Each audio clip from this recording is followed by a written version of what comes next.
Okay. Hi guys, it's Gail. And Russell. And another episode of The Infinite Method. So we've had a question from a listener and we thought we'd jump straight in and actually tell you what the question was and then talk about it in debrief and look at how we can help and support people live and in real time. So the question we had is, how to end an argument.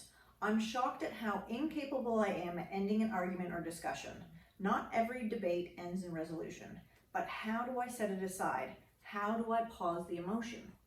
So today, as we go through this, we're always coming back, and as I'm thinking about the podcast, I'm thinking, okay, this is going to be about communication. So one of the cornerstones is communication, but then the other cornerstone is connection. So obviously, if you get better at dealing with communication, it creates more connection, which then creates more love and intimacy, which is what you ultimately want. And even inside of communication, arguing is a part of how you and your partner communicate. And then connection, if you look at it from this point of view, is like you're getting negative attention and negative connection by arguing. So just know that even though it is communication and we're looking at the best ways to communicate, arguing is part of that. And if you're not arguing in your relationship, I think it's important to identify if you're not arguing in your relationship. The reality is you're likely sweeping shit under the carpet, and that's not actually a good thing. The not arguing is not, like when people go like, oh, well, we don't argue. I'm like, warning, warning, warning, massive warning bells. Like, well, what are you not dealing with?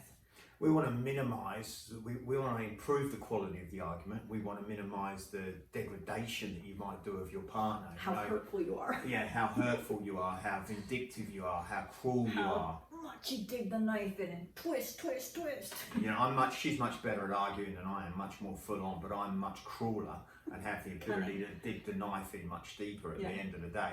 And both things are not great, but learning how to actually argue and why, like how to argue effectively actually is part of it. So, and then also the speed of letting things go is so important. Yeah. One of the topics we'll cover one day is letting go, but we can have a full-on argument. In fact, we have had full-on arguments around courses. When we're leading courses, we do one course called the Couples Retreat, and this is designed to bring couples it does bring couples amazing intimacy and amazing connection. Better than the honeymoon period, better than when you were married. It just is a really revelation for a relationship. Revelation for a relationship? Got those words out. So, but what it does is when we're leading it, it brings up all the things that are in the way for us. Yeah, or even things that might be coming up for the clients who are about to actually attend the retreat. And it's like, takes us back, because we've actually had that after the couples retreat. We've gone, holy shit, like, why did we have that argument? Like, that hasn't been a thing for us for years. And then we run the program and we're like, that is why, so that we could remember and remind ourselves, how did we actually move through that argument? How did we come back together? How did we not let it become one brick of resentment sitting in between the relationship versus our ability to actually connect and flow together? So I want to address the first part of this actually. I want to say no, I'm going to address I'm going to address the first part, and then he's going to. But what about the bit I want to say? I'll forget say what you're going to say. No, I go won't on, forget. address the first. Okay, can I say what I'm going to say? Go It's too late. I've already forgotten. Go ahead. Address the first part. Oh, I love it. I love it. So, how to set an argument aside. I'm going to address that first, because before we get into the nuts and bolts of actually arguing, how do you set it aside? Well, this for me, I call it parking, and not the parking you may be thinking about where you go and you park with your partner and you make out, or you do fun things in the car, but parking an actual conversation or argument. I didn't know that's what you meant sometimes when you said to me, did we want to go parking? Did you want to I'm go thinking parking? we're not having an argument, and you're saying, do we want to go make out? Okay, I didn't know that was what parking meant. Fine, I'll keep that. I'll take a little note of that. Mental note, right? Parking as in like a conversation has come up, an argument has happened, and either A, you don't have the time, the capacity, or not in the right state or space to have the argument. It's just going to end in World War III and shit's going to hit the fan. Or it's like, actually, let's push pause and then we can come back together before we actually dive into it. So parking looks like this. The conversation is had, and it's like, hey babe, I'm actually going to park that conversation. I'm going to park that topic for now. Can we revisit it at X amount of time? And you may have to do this as an individual, or you may have to actually have the conversation with your partner. And just because something has bin said live and in real time doesn't mean you actually have to have the conversation right there. And I think that's where people get caught out. It's like, well, they've just brought it up, now shit, I've got to deal with it. It's like, well, hang on a second. One, like, if you're tired or hungover or run down or exhausted or you're disconnected already from your partner, if you actually bring a topic in that's like an argument topic, it's going to make shit hit the fan quite quickly. And then you're going to escalate rather than actually have a resolution and or be able to deal with the actual problem at hand. So learning to park the conversation, I think, is important to bring in. Yeah, I think because what you're talking about here is we call this states, you might understand it better as moods. You're not always in the best mood, the best state to have the conversation that you want to have.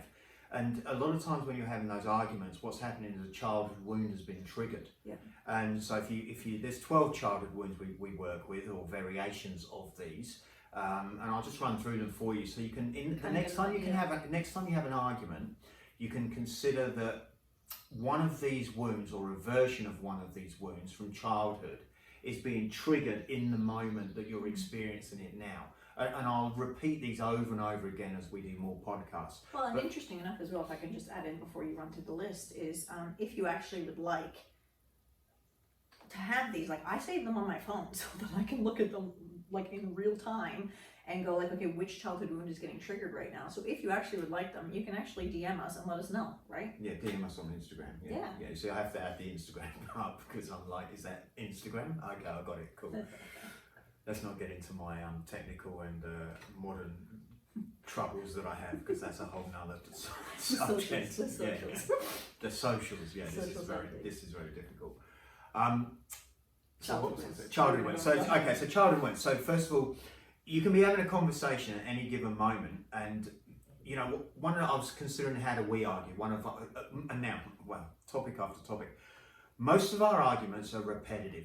They're continuing on of an argument you had in the past, or a version of the same argument. They might have a different flavor or a different tinge to them, but generally, like it's similar in nature. And this is not funny, but we when we work with couples, we call this the joke. We get them to write it out, because you can write out the beginning of the argument, the middle of the argument, and where the argument ends, and when you come back together.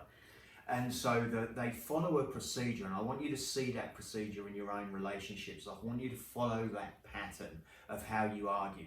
And write it out, actually. Take time to write it out, because you'll kind of go like, oh crap, look at what we're doing. Look at what it perpetuates to. So one of our favourite arguments is about when I go to Gail and I'm upset about something, or pissed off about something, complaining, whatever it might be, whinging, whatever you might call it, and I'll say to her, okay. I always yell when I'm on video, but okay, fine. I'll say to her something like, look, you're being childish. And her counter argument to that is, no, you're being childish. And I'm like, that's not an argument. It might even sound a little bit like this, like, well, that's interesting. I think how you're behaving right now is childish. That's not how you say it. Though, no, right? Like but in that's this moment, that might be what's going on in your head. That's just so you can get the internal conversation as well as the external conversation. Because I think it is important to allude to what actually goes on in our minds as well. But I'll say something like you're being childish. She'll counter it with I'm being childish, and it's like it's a form of arguing which is arguing assertively by using what the other person said and turning it back against them. And that's Gail's style. She'll often do that in a conversation. Where I'm upset about something, I might bring something up and say, you never turn the TV over. And she might say, of course, that's not a problem these days because we have a remote control, showing my age a little bit, but you never turn the TV over. And she'll say, well, you never turn the TV over. And I'm like, well, let's just deal with the point that I made, which I'm upset about not turning the TV over. Maybe you're upset about that too. We should deal with that another day. But you can't counter my argument, with an argument you've never brought up before, and all of a sudden seems to be an issue to you. And this drives me insane, because to me it seems like a very low version of arguing. And if you actually notice in there, because people do this, it's like, you know how to hook your partner in. Like, I am a master at hooking Russell in. I know what buttons to push to, to dig in. Yeah, and she loves me, and vice versa, in by these the way. moments, Right. hurt people. In these moments when she's got to defend herself, she'll defend by pushing my buttons.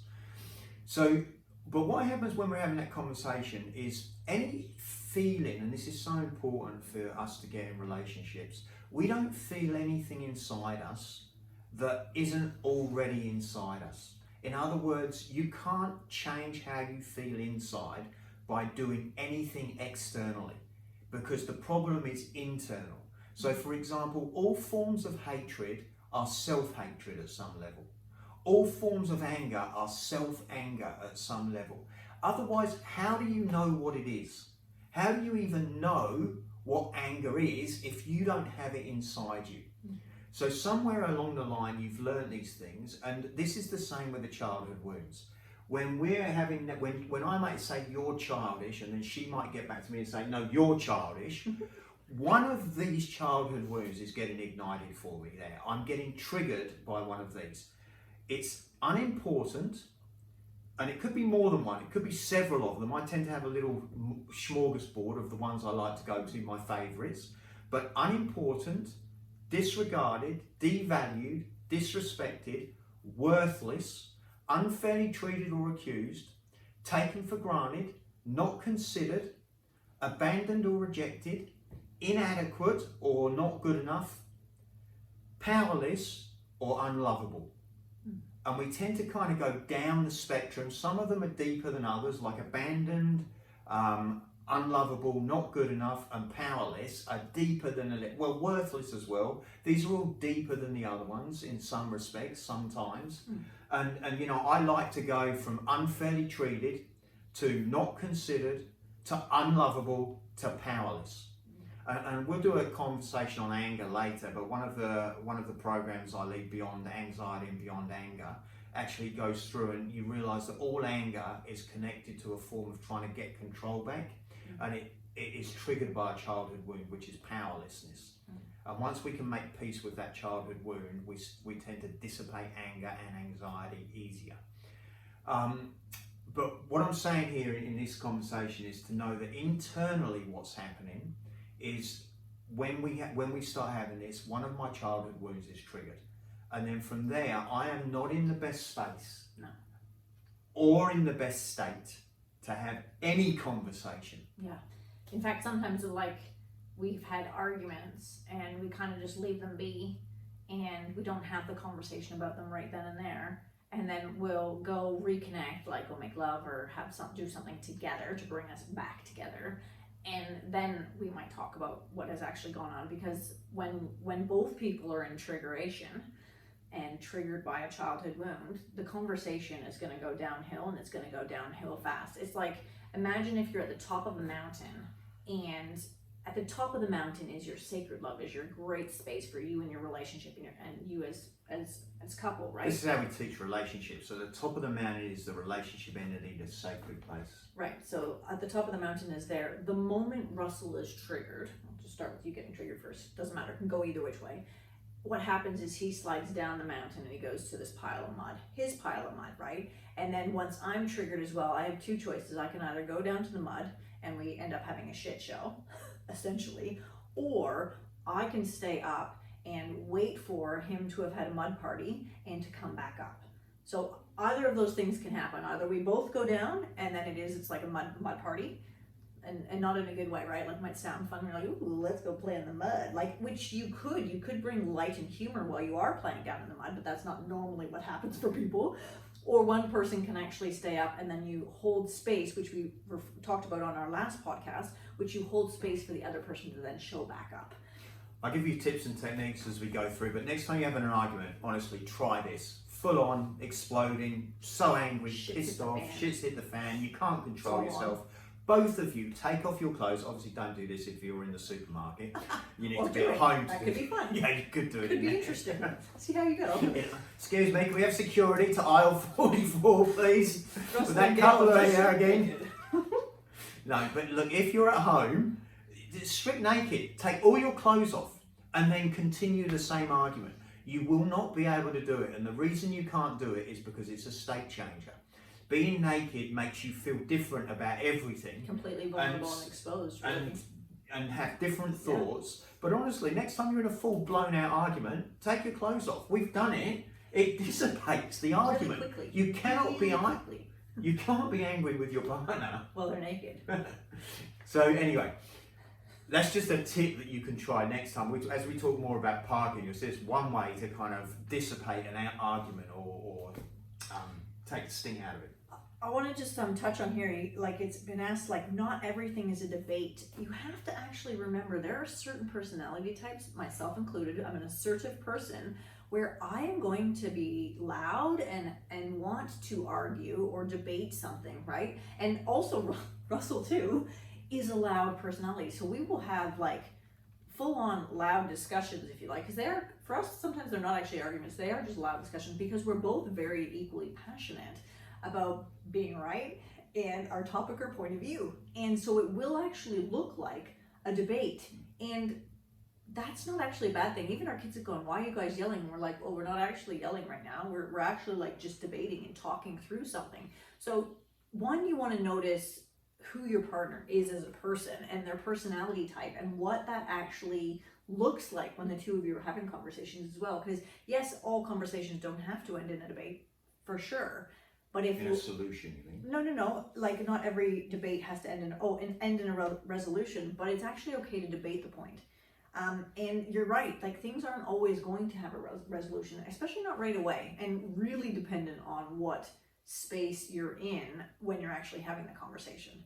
But you could really say, you know, to the ability that we have to allow her personality to be her personality and her feminine state to be her feminine state. Erratic, emotional, and like sharing all the things, all the feels, right? And her personality is firecracker, fiery. She connects through loud conversations. You know, where are you and your partner's levels of arguing? Where does that sit? So imagine that. Do you remember that couple that said to us, just to butt in here? Yeah.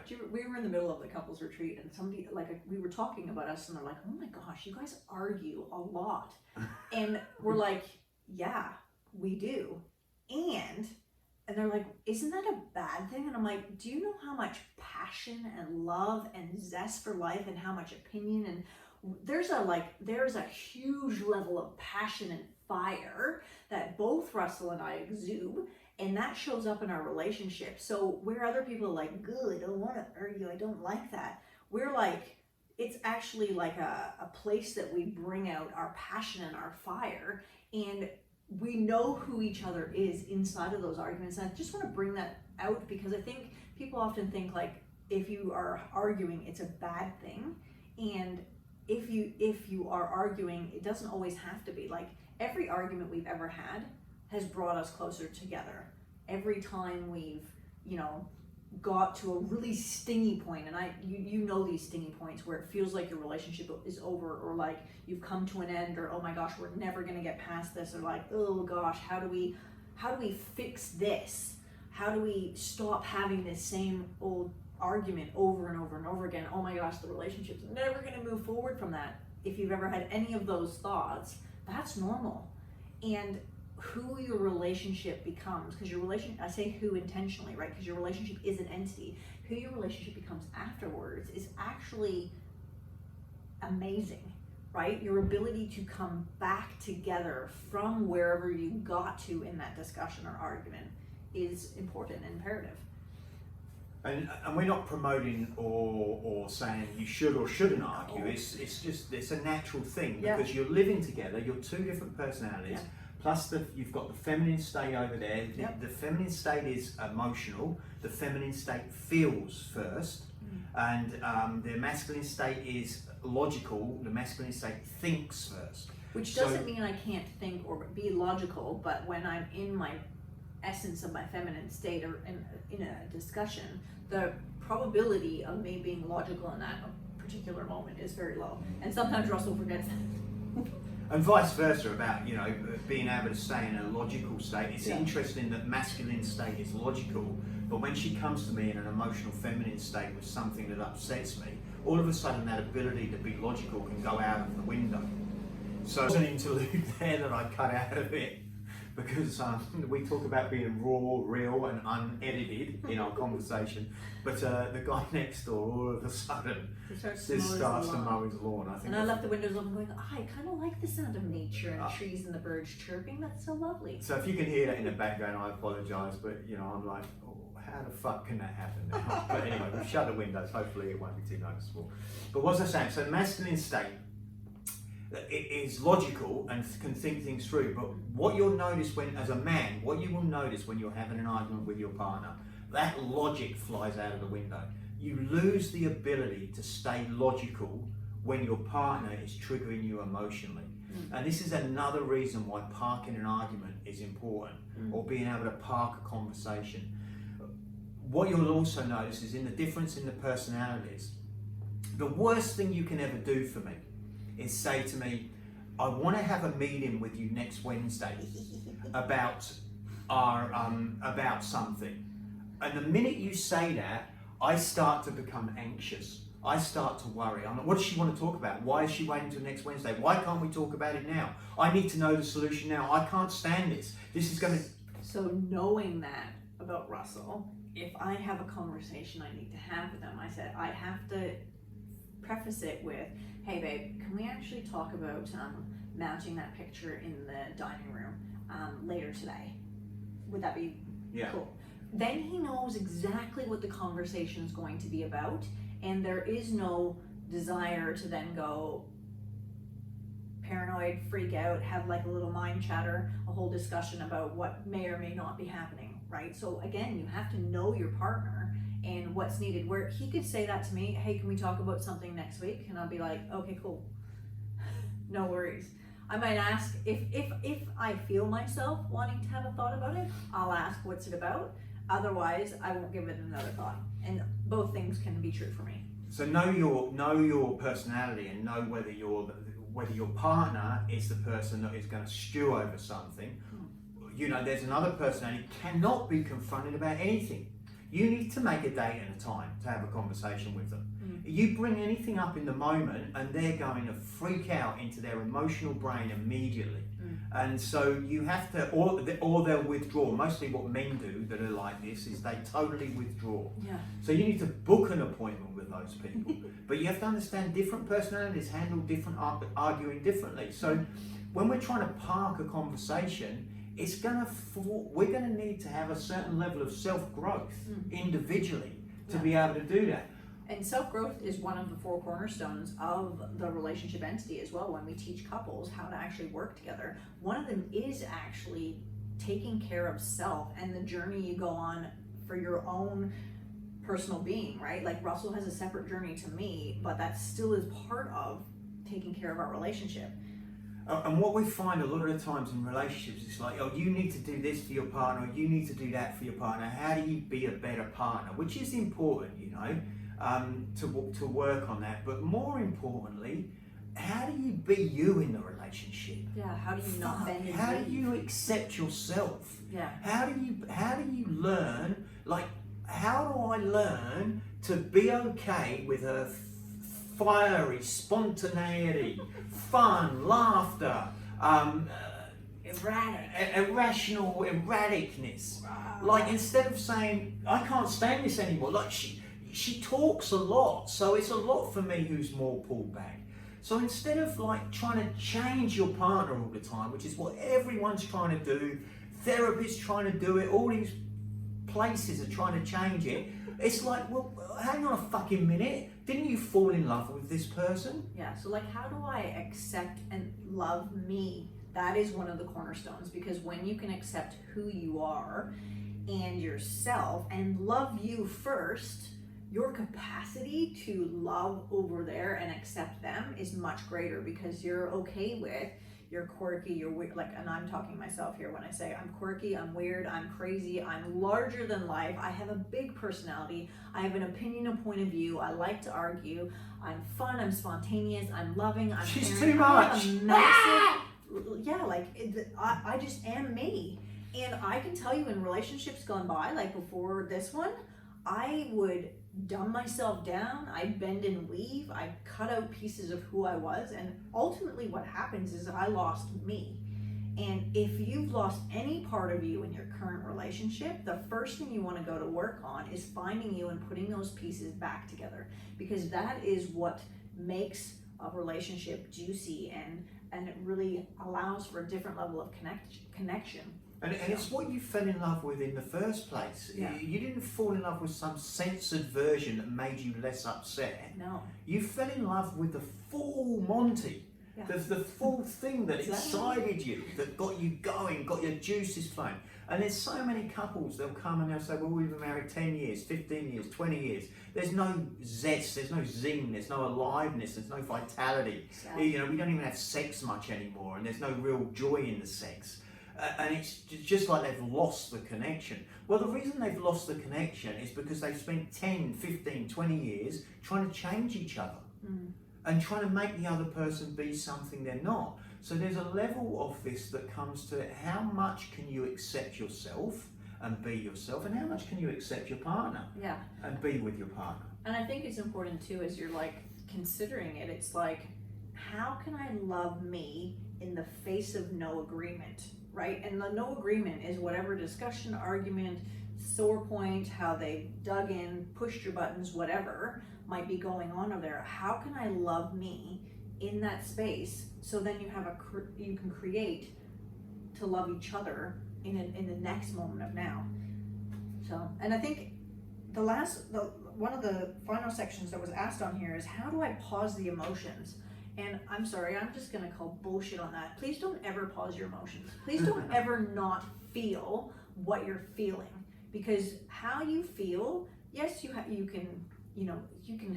have an enlightened discussion about how you feel, but let's be raw and real. Like, if I'm pissed off and angry, it's not going to come out kind and gentle, and you have to be able to share who you are. It's kind of like, if I need to dump a whole lot of stuff on Russell, the conversation I need to go is like, babe, I've got a whole lot of shit I need to share, and it's not going to be nice, and it's not going to be kind, and it's not going to sound pretty. Then he's prepared for the fact that I'm about to unload a monstrosity of shit that may or may not be relevant to. He may or may not have to do anything with it, but I actually just need the space to share it. That's being responsible for how you argue and how you can actually share yourself in a relationship. Because sometimes we don't have anything else in the tank other than to dump. Yeah. And wouldn't you want to be the partner that your partner can dump stuff on? Don't you want to be that person for your... No, I'm not saying you should be a doormat. No, I'm not saying it should be a dumping fest all the time. What I'm saying is, when she's not at her best, when she's not feeling great, when the kids are playing up, when it's late nights, when she's not sleeping, when whatever, when it's the time of the month, whatever place that it might be in for her, I want to be able to be there for her. I want her to be able to unload on me. And I want to be steadfast in grounding myself and being prepared that I'm ready in a masculine state to handle that. So that when she gets it off her chest, it won't feel as bad for her. I want to be that for her. And I think when you talk about ending an argument too, it's like, you want to have the capacity to look over there, and whatever words just came at you, because 9 times out of 10 they're going to be personal, and it's going to sound like a personal attack, to be able to look over there at your partner and go like, what is going on for them right now? If I take me out of the equation, and that just sounded like a personal attack on who I am or how I'm being in our relationship, if I just look over there and look at like, wow, there's this person that's in pain, that is suffering, that is dealing with something, and of course there may be things that are relevant that need to get worked through, but first and foremost, if you can actually look over there, then you can actually then decide, do I need to actually argue back or don't I, right? Sorry. Oh, no, go. I was just going to say as well, like, one of the things Russell and I have got really good at doing is text arguing. And I know this might sound like, oh my gosh, that's very disconnected and very like, Yeah, so we're going to give you a few techniques now and a few things you can try. This is one of them. This is one of them, text arguing. Because here's what happens when you text argue, right? Is like, a message gets sent, whoever's the starter of the argument, it could be either of us, the first message comes, and then the next, so like, let's say Russell sends something to me, then in the moment I look at that, he said whatever he said that he wanted to share. I look at that and read that, and I have two options. I'm either going to send back them fighting words, or, and sometimes I have, if you can't, I know you can't see me right now, but for those of you like on, I'm like mad texting back, right? And then I look at it and it gives me a minute to pause and to take a breath and go, okay, them's the fighting words. Do I want to send this actual thing now? Or is there anything I'd like to take out of what I'm about to send? Now, sometimes it's like, fuck you, I'm sending the fighting words, because that can happen. Sometimes I need to say all the things. And other times it's like, actually, do you know what? Let me take that out of there and let me actually say something else. Let me say something back that's actually going to be helpful or insightful or not arguing with him. So both options are available. It's like you get a moment to take pause though if you're text arguing. And even if like I text back and I'm actually being loving, sometimes that can actually aggravate Russell or vice versa. If he says something back that's loving and caring and like he actually gives a shit, I'm like, no, I want to argue right now. Like I don't want to hear that right now. And he might be the same. It's like, I don't want to hear that right now. But if you keep holding the space of love when you're sending the message back and don't get hooked in, that's a way that you can actually have a text argument and have it diffuse really quickly. Also, you do get moments to pause, and also sometimes you will send them fighting words. And especially one of the things to notice as well, because one of the things that gets really condemned in our society, and it gets condemned because of the behaviour that men do, and women are guilty of this as well, but it's more a masculine thing because men are generally the bigger and the stronger. Some men resort to some form of physical violence when they're really angry. Mm-hmm. That can be like punching a wall or throwing something, or just really angry, abusive nature, or even, obviously domestic violence. What it gives you the chance to do as a man is you need to know where your trigger is, you need to know where your point is, and you need to leave a step before that. And so that's really good if you're one of those men. Get yourself out of the house and get yourself to a place where you can calm down, because there's a level that you get to, and it's just before you lose your shit. You need to know the level just before you lose your shit. And it's the level back from what you think it is. It's not the level you think it is. There's a level you go to where you think, okay, I can handle this, and then you lose your shit. It's the level back before the one where you get to where you think I can handle it. And you need to take yourself out. And this is where text arguing is really good, because it diffuses the physical nature of the argument, and that's really valuable. You're not up in each other's face. That have had a childhood where, or women, Gail has this as well, where you've had a childhood where physicalness or throwing stuff or anger has been a major part outward of it. Anger, right? And we condemn ourselves for it, which is sad. We don't want to follow behaviour patterns, but we want to stop condemning ourselves for poor behaviour. Which is also like identifying for self, that cornerstone is like, what is my tipping point? Because we all have one. We all have a tipping point where we go like just over the edge. So you want to get to know, and I think we've talked about this before at our seminars a lot, where it's like, I know my anger at an intimate level, and Russell would be able to say the same. I know it too. One. And his own. And I do know my own. And people go, well, why? Why would you want to know that? Well, because you want to know. You don't want to be caught off guard. You don't want to just have it show up whenever it wants to. You want to know what triggers you, what moments, like when you, like for me, if I haven't taken care of myself, if I haven't gone for a walk, if I haven't taken time out to like fill my cup, like I know some of the telltale signs of when it's gonna, when the patients go, and then I'm frustrated, then I'm pissed off, then I'm angry. Like I know the levels for myself, which then gives me power of how I'm gonna show up in my day-to-day moment. And so that's one way of parking, diffusing, is to have a text argument. Yeah. So parking the argument, using text as a way to actually say what you need to say without. And I want to give you like a visual of what I mean around text. I mean, we move around countries a little bit. So in England it's Tesco's, in Australia it's Coles, and over here it's Freshco.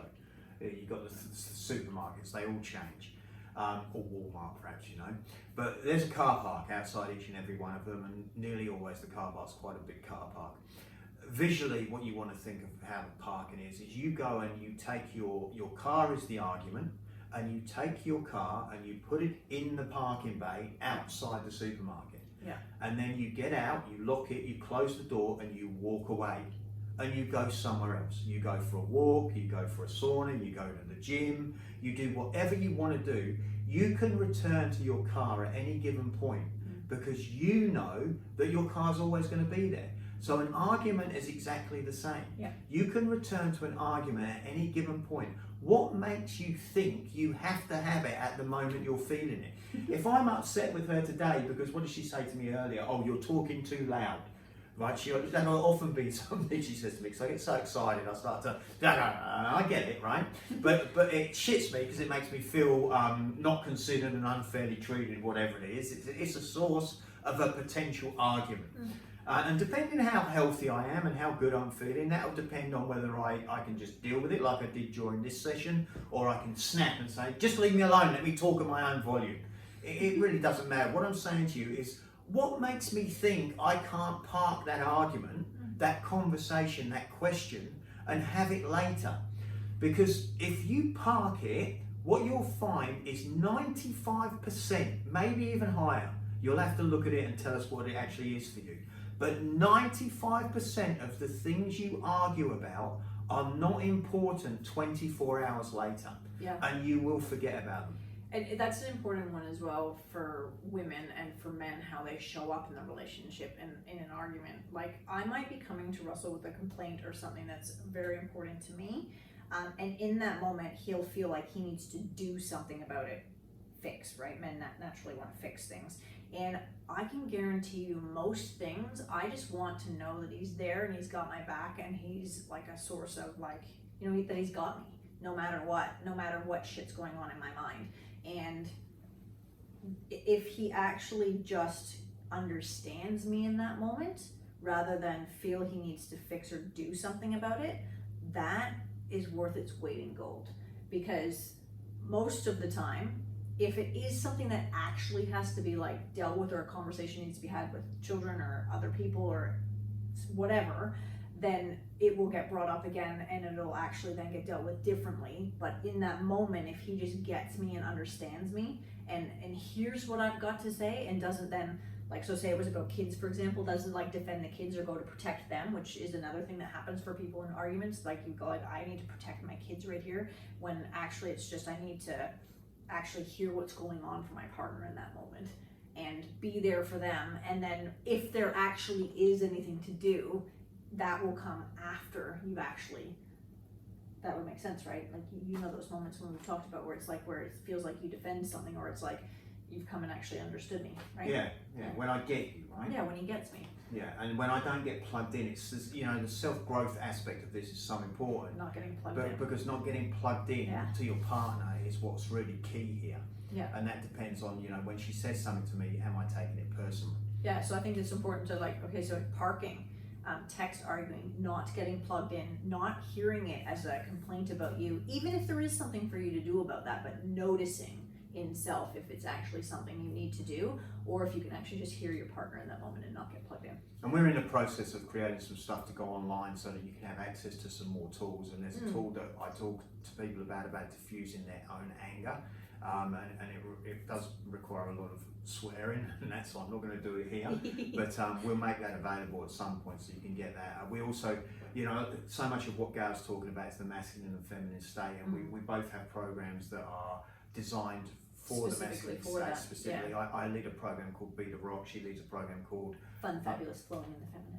Yeah, so, and these two help with a lot of this conversation and arguing style, because what she needs when she's talking about, like what she just talked about, I need to make sure I'm in a strong masculine state. If I go to what I call a little boy state, I'm screwed, because then I'm going to get involved in the argument, which I don't need to be in. Which is counterproductive as well. And then also as a woman, knowing what you need. And I remember it clearly because we were living in, which house were we living? We were living in Australia in our the Ramble house. Yeah. And I said to Russell, this is going back a number of years now, I said to him, what I really need when I'm arced up and I'm like like in my shit is I actually just need you to come and hold me.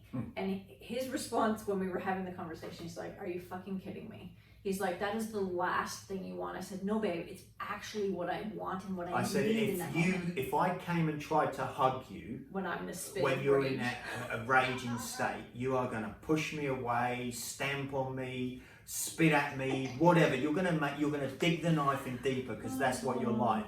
She's like, no, I really just need someone to get me and hug me. Yeah, and so I genuinely said to him, I said, I actually need that. Now, okay, so imagine I've just shared this with him, right? And then the next time that moment happened. Next time we're having a big argument, she's at me about something, she's angry, pissed off, whatever it might be. Whatever it was, and like he's going internally, like his internal voice is going, there's no fucking way, I can't go and do that right now. She went and laid down in the bedroom and was just in the bedroom and like just maybe shouting at me a little bit still, I can't remember.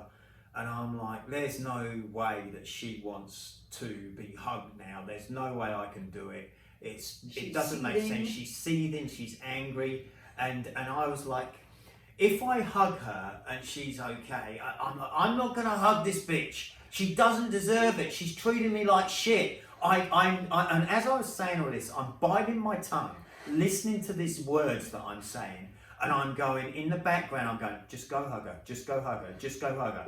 And in my mind, I'm thinking, if I go hug her, she's going to lash out at me. I can prove that I was right in the first place, which is the purpose of all arguments anyway. We want to be right, and we love that, right? So I'm biting my tongue. I'm going to prove that I'm right. She doesn't want to hug.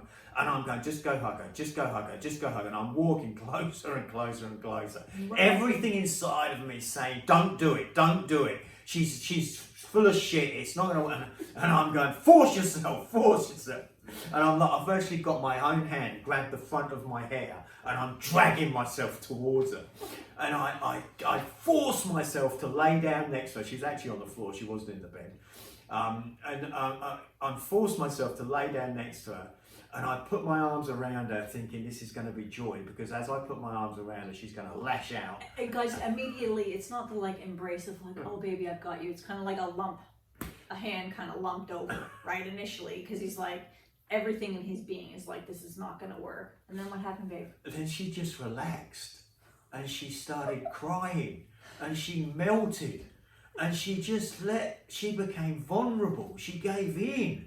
And I was like, two things went on for me. The first thing that went on for me was, fuck no, I'm not right. Yeah, the first thing that went on with me was how lovely is this. She's relaxed. She's let me in. She's broken. She's opened up. She's surrendered. Surrender's hard for Gal. She's surrendered. She's much better at it now, guys. But surrender's hard for her. This is going back, 10 years, right? And she just surrendered and just let me in, and it was wonderful and it was awesome. And then the other conversation that's going on, fuck, she was right. I hate that fucking bitch. Which actually brings me to another point, is we all are on a post and have a desire to be right. And another way to diffuse an argument is like, if you think of your post and your ability to leave and step down from your post. Now, it does not matter who goes first, but the moment you recognize that each of you is on your post, meaning each of you is like dug in and wants to be right about their opinions, their point of views, their beliefs, their stories, their rules, all the things, whatever the argument is, if one of you can leave your post in the midst of that will also create another space for moving forward past the argument. And there's a few topics here we need to go in more detail, letting go, leaving your post, this sort of thing, but just to give you some ideas. So again, let's just get back to our car park outside the supermarket. And in all car parks, there's a post, a lamp post, a light post, some sort of post, right? You chain yourself to that post and defend it vigorously. You don't need to do that. Honestly, walk away from the post, walk out of that car park and go into a new shop, a different shop, go somewhere else. Leave the post where it is. I promise you again, that post is going to be back there, still there, 24 hours later. And if you feel the need to go back and defend it 24 hours later, you can go and do it. This is the thing with an argument. No argument needs to be had in the moment. And if you can even just get that, and learn to either park your car in the car park, walk away and leave it. Unchain yourself from your post, leave it. And a lot of times what's happening in an argument is she's got a post and I've got a post. We feel like those two posts are in conflict with each other and one post is going to annihilate the other post. That does not happen. More than one post exists in any given supermarket car park. And they exist quite happily in that car park and will last there for 20, 30, 40, 50 years. So learn to leave your post, be able to walk away from it. Something I noticed about parking, I noticed this, I don't drink so much these days, but years ago when I used to drink a little bit more, I was never a heavy drinker, but you know, you'd go out, have your Friday, Saturday night. I noticed after a period of time, I would get into an argument on a Friday night consistently. And it would seem so important and so real to me. And then I woke up in the morning and I couldn't even remember what I was arguing about. And as I started to leave that, this is where I got this idea from, of being able to park something and go, you know what, Sleep on it. I made a pact with myself. I don't ever have an argument about any opinion or point of view I think I'm right about when I've had a drink, even one drink, because it clouds my judgment. And what I do with that is I leave it and I just make a note of it. Get a journal, get a notebook, and go on your phone. Write down. This is another way to park. Write down a list when you're ready to have an argument. Put it down. This is what I'm furious about right now and what I need to argue about. And write it down so you don't forget it. Because God forbid you forget an argument that you don't need to have. You're going to hate yourself. So make sure you write it down. So when you look at it later, you realise you don't need to have it. Then at least you've got it written down. And you go, well, what was the point of that? So get a book, your argument book. Write it down. What do you want to argue about right now? And then go, okay, it's 5 o'clock today. Tomorrow at 5 o'clock, I'm going to argue about it if it's still important to me. Go back to your book, and I promise you, more than 95% of the things you write down, you will not come back to argue about.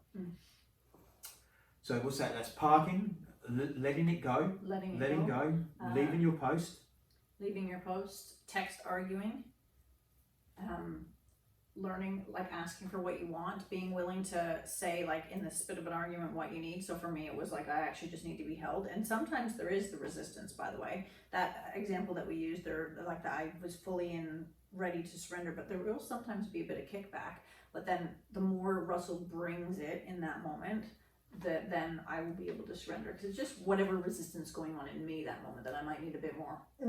Creating space to be yourself. Yeah. So, you know, if you know your personality, Gail knows she needs to just lose it sometimes. Yeah, I'm fiery. Just let me know, you know, and I've got used to it now. When it comes, I'm ready for it. Yeah. Like she doesn't need to, you know,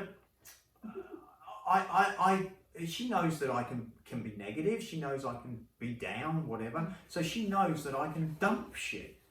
And so, yes, in the early days, we'd make a space for that and go, babe, I just need to dump this out and let you know. But she knows that's coming now.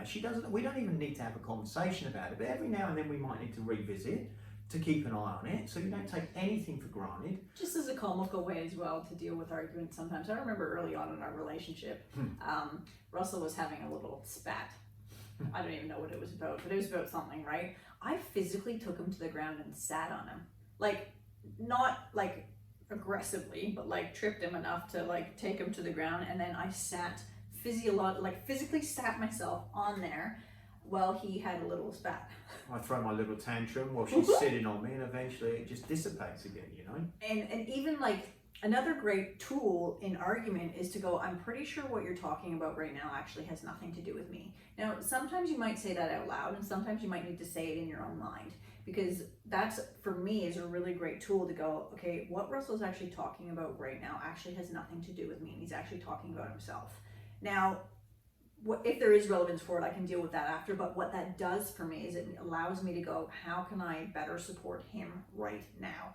So that ability to go, pretty sure this has nothing to do with me. And I have actually said that out loud a number of times, just to bring it to light as well. And then also I can say it in my own mind. And for me and my fiery personality, who likes to have the last word, who likes to say stuff, who likes to, you know, be that way. What I had to actually create internally for myself as an individual is like a stop sign. It's like stop, which comes up and gives me a break and allows me to take a breath before I say the next thing. And that was really important for me. We'll talk more about pattern interrupts on another day as well. Yeah, of course. But it is a really great tool if you are a person who feels like you need to have something to say back, is to actually start to teach yourself to create a gap to be able to breathe. And that's something I do for myself. It's like stop and then choose what may or may not come up next. So I think we just can wrap it up, and I think it's important to know that when you're arguing, you're at a version of yourself which is not the best version, and to take anything seriously that is said in an argument, all sorts of things are said in anger in an argument that people don't mean. To take anything seriously inside of that is when you fall in love with each other, you fall in love with the best version of your partner, because that's all your eyes focus on and all you see. The other version's still in there, the other part is still in there and is as valid as the best version. But what we want to remember is that with our partner, is the more space we can give them, the more space we can give ourselves to be either version of ourselves. And then always remember your relationship is about the best version of each other. That's what you fell in love with. And the space you give the argument is what will allow you to get back to that quicker and sooner. And then knowing that that's the space you want to come home to. Not the shitty things you might say to each other in the spit of an argument, but you want to come home to who they really are. And, you know, that's when people have ever asked that question, like, well, how do you come back together with Russell? Like, if he's just been cruel or unkind or said whatever he said, and this goes for him when vice versa, right? Is like, because I know who he really is, and who he really is at a core is somebody who's kind, loving, gentle, is loyal, who will take care of me, who will go to bat for me, who will move mountains to come and get me no matter what. And I hold that at a far bigger space than the crappy, shitty things he might say to me in a spit of an argument. So, yeah. Awesome. Yeah, that's cool. All right. That's arguing. A little bit more, and we'll Parking. park it for now, and we'll see you on the next episode.